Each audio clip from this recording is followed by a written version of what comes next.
if you guys would please, I want you to think about a change you got going on in your life right now. It's going to be a private process. I'm not going to go, hey, sir, tell us, how's your marriage going? I'm not going to do that to anybody, all right? I'm not putting anybody on the spot. But the only reason I'm here is to give you stuff that you can use and that's going to make a difference in your life. I'll tell a few jokes, I'll tell a few stories, that's great. Any speaker does that. But that's not really why I'm here. It's not why I do what I do. I know that every single one of you have got some change going on in your life right now where I said there is a ring in that rubble. And when I said that, some of you, Gary, you don't know my change.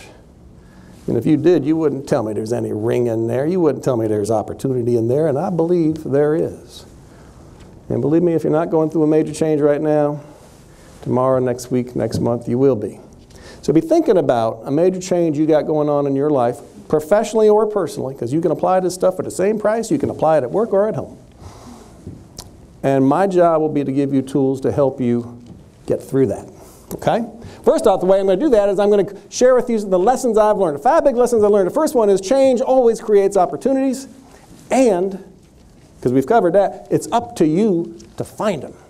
Those change, like I said, that rings. So, I've asked you to think about your greatest change challenge at work or at home. My job will be to inspire you to a certain degree. Again, that's somewhat what our speakers are expected to do. But more importantly for me, I want to inspire you to do something.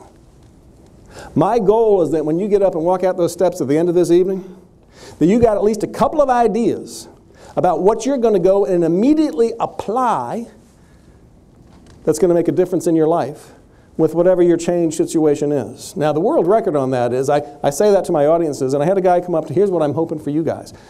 I finished my speech, everybody claps, great. I went over there. The speech hadn't been done more than 5 minutes. I'm putting up my computer. Guy comes up to me and he goes, well, I did it, Dr. Bradt. I said, what'd you do? He goes, I changed. I said, you know how you asked us to change? I changed. And I said, well, that is kind of a record. What'd you do? He said, well, my particular situation that you asked us to think about, the one I came up with was something work-related. And it was a change I really didn't want to deal with. But I sat here and I listened to you and I took some notes. And as soon as you got done speaking, I just went out there and I called up the person that I'd been avoiding all this time. And I left him a message and I told him I want to deal with this issue that we both have been avoiding.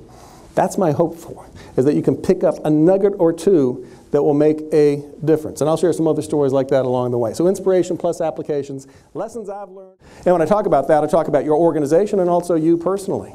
Because I can tell you, leaders of organizations, when I'm not speaking, I'm out there consulting with senior leaders in organizations, and they are hungry for people who can adapt to change and that they don't have to pull along. If you can do that, you get a leg up. That's lesson number 2. The word we're going to use tonight is accelerate. Change is accelerating everywhere for everyone. I'm going to try to give you tools to help you accelerate yourself through that change. Now, some of us do what I call the double whammy. And a double whammy looks something like this. And this example I'm going to give you now is true for both men or women. We pick up this chair and we go, if only my spouse hadn't left me. Then we get thinking about it and we pick this one up and we go, uh-oh, what if they come back?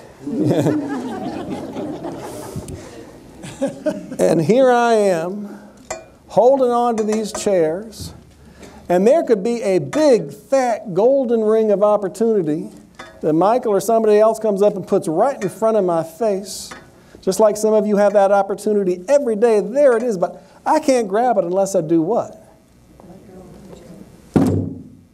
You gotta let go of the chairs. Now, I know that letting go of some of the things that have happened in your life, emotionally in particular, isn't nearly as easy as just letting go of a chair. I also know it's an ongoing process. It's not like you put down a chair once and you're done. We tend to pick them up, put them back down, pick them up, put them back down. But if you stay conscious of it and you keep working at it, you can learn to let go of these chairs.